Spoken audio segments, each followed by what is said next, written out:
Olá, turma. Dando continuidade à disciplina de Ciências de Materiais, nos módulos à distância, teremos que abordar os conteúdos agora no módulo 4, acerca de diagramas de fase, corrosão dos metais e mais informações sobre os materiais cerâmicos e polímeros, informações acerca das suas propriedades e as formas de processamento. Lembrando que no módulo anterior, nós vimos as principais maneiras de processamento e processo de fabricação dos metais. E após o módulo 4, farei uma revisão geral para podermos realizar a primeira avaliação.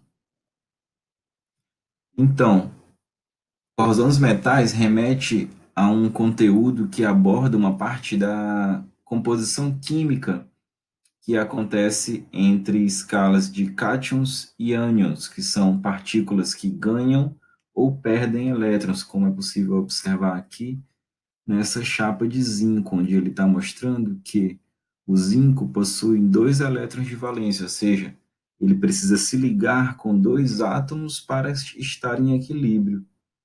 Porém, os átomos de hidrogênio, eles fazem uma ação de subtração das partículas de zinco.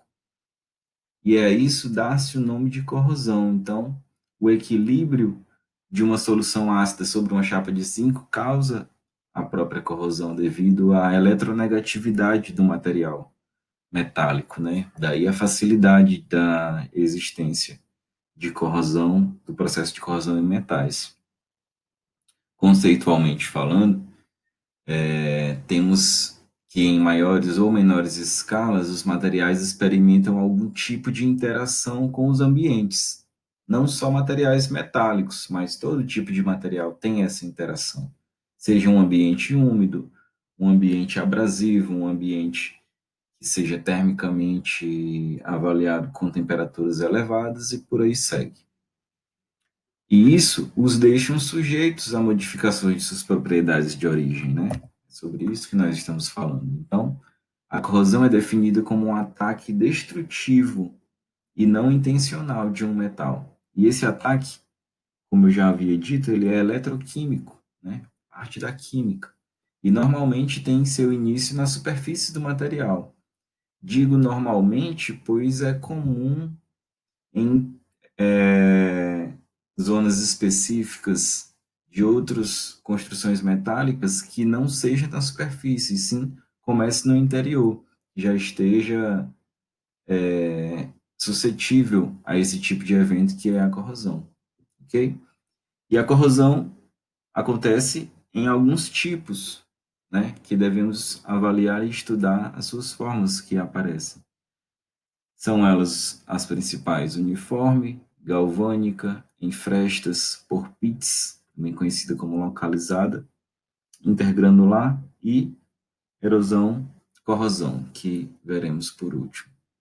Um vídeo complementar aí para que vocês possam assistir, só clicar aí no link, turma, vamos lá.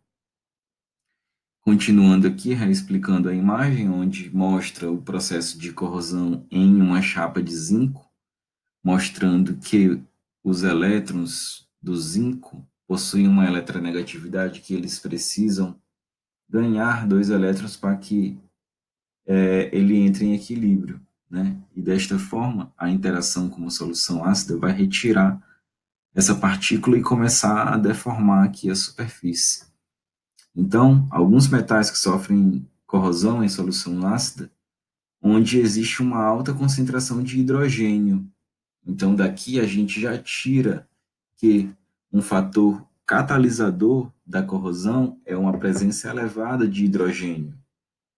Professor, e onde eu tenho presença elevada de hidrogênio? Em ambientes umedecidos, porque a composição da água é H2O. Então, esse tipo de soluções ricas em hidrogênio facilitam com que a reação de corrosão ocorra, porque os íons de hidrogênio, eles precisam ganhar dois elétrons para que eles possam estar estáveis. E é isso que faz nascer a corrosão. Ok? Dando continuidade dentro dos tipos, vamos mostrar aqui a corrosão uniforme, galvânica, em frestas e em pits neste slide, onde nesta imagem é possível observar uma corrosão uniforme sobre a superfície, mostrando aqui uma corrente e uma estrutura metálica aqui próximo ao mar, onde a presença tanto das soluções ricas em hidrogênio, a presença do salitre, né?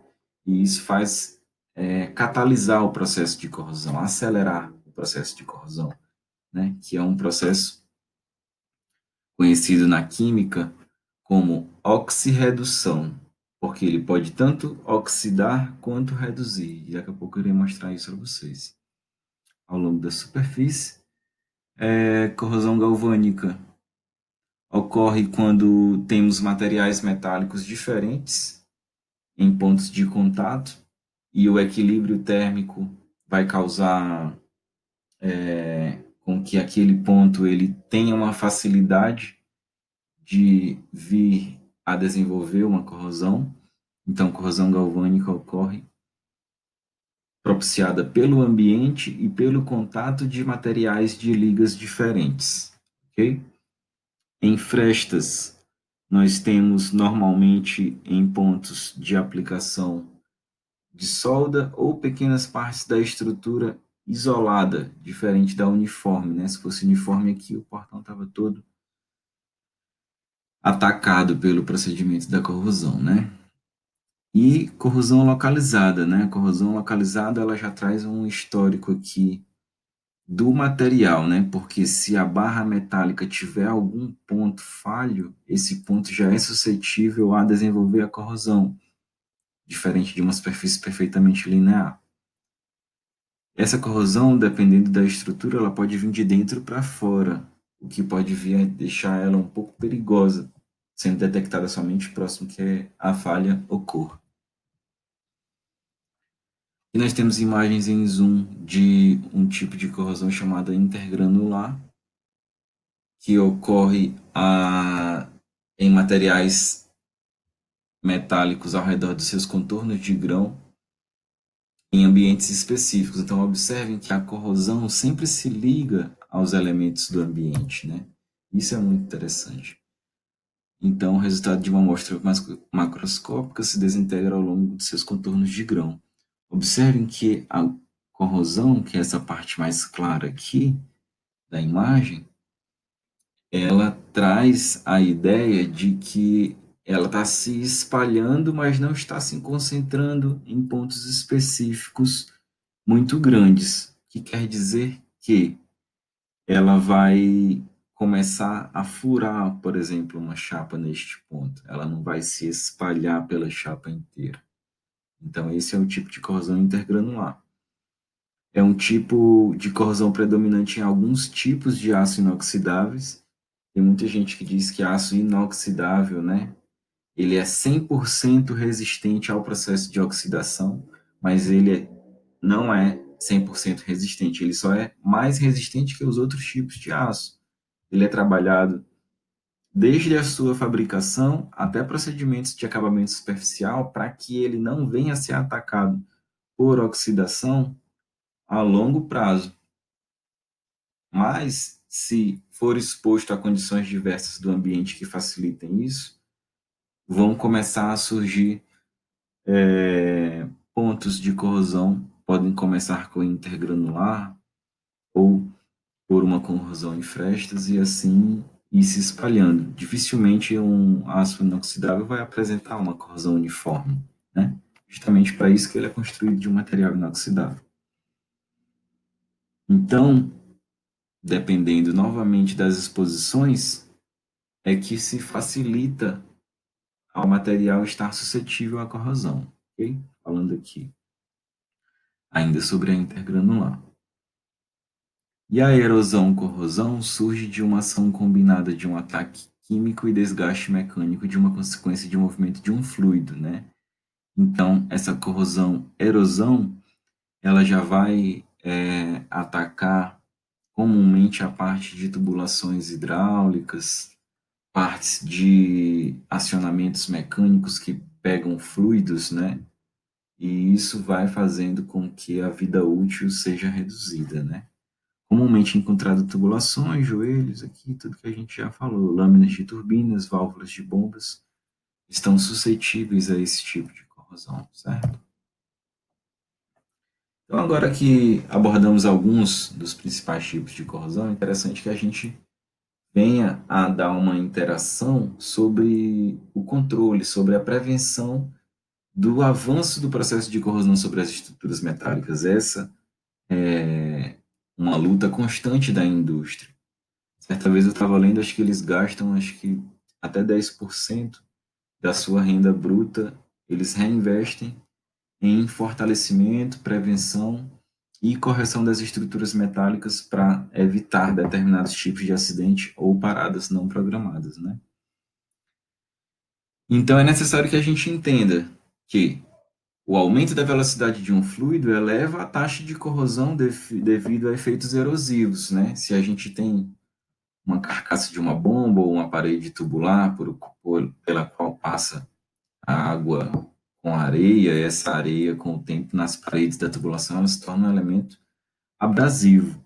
E por ser um elemento abrasivo, ela vai causar essa erosão, né? Efeitos erosivos. E é justamente isso que esse período aqui fala, né? Velocidade do fluido e aumento do efeito erosivo.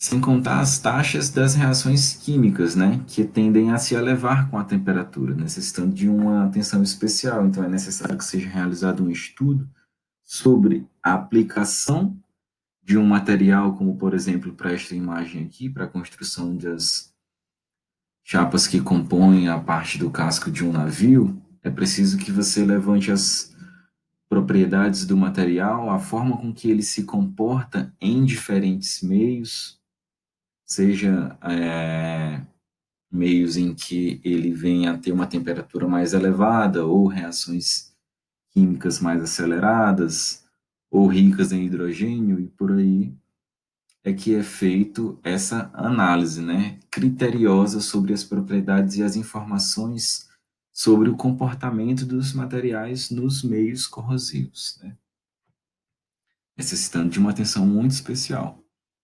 Então, regularmente, em estruturas metálicas devem ser feitas inspeções, né, para verificação de deterioramento ou perda de material devido a efeitos erosivos e corrosão.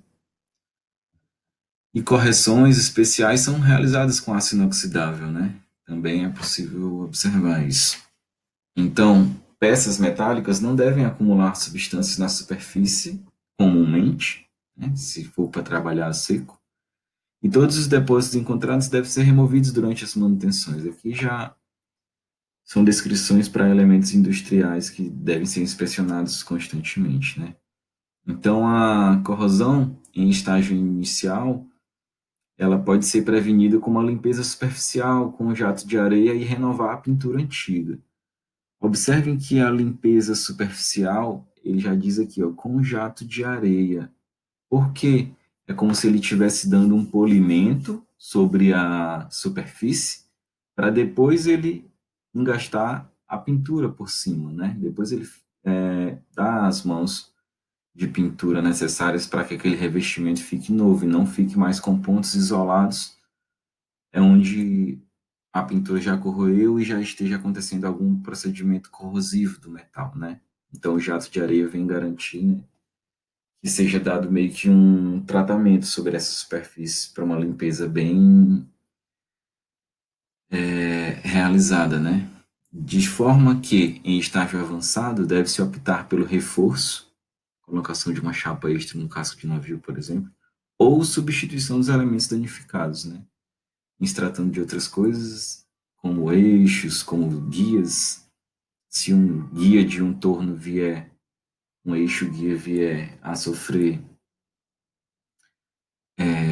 erosão por corrosão, ele deve ser substituído e não reforçado, né? Porque ele é um elemento guia, ele precisa ter uma tolerância dimensional padrão, né?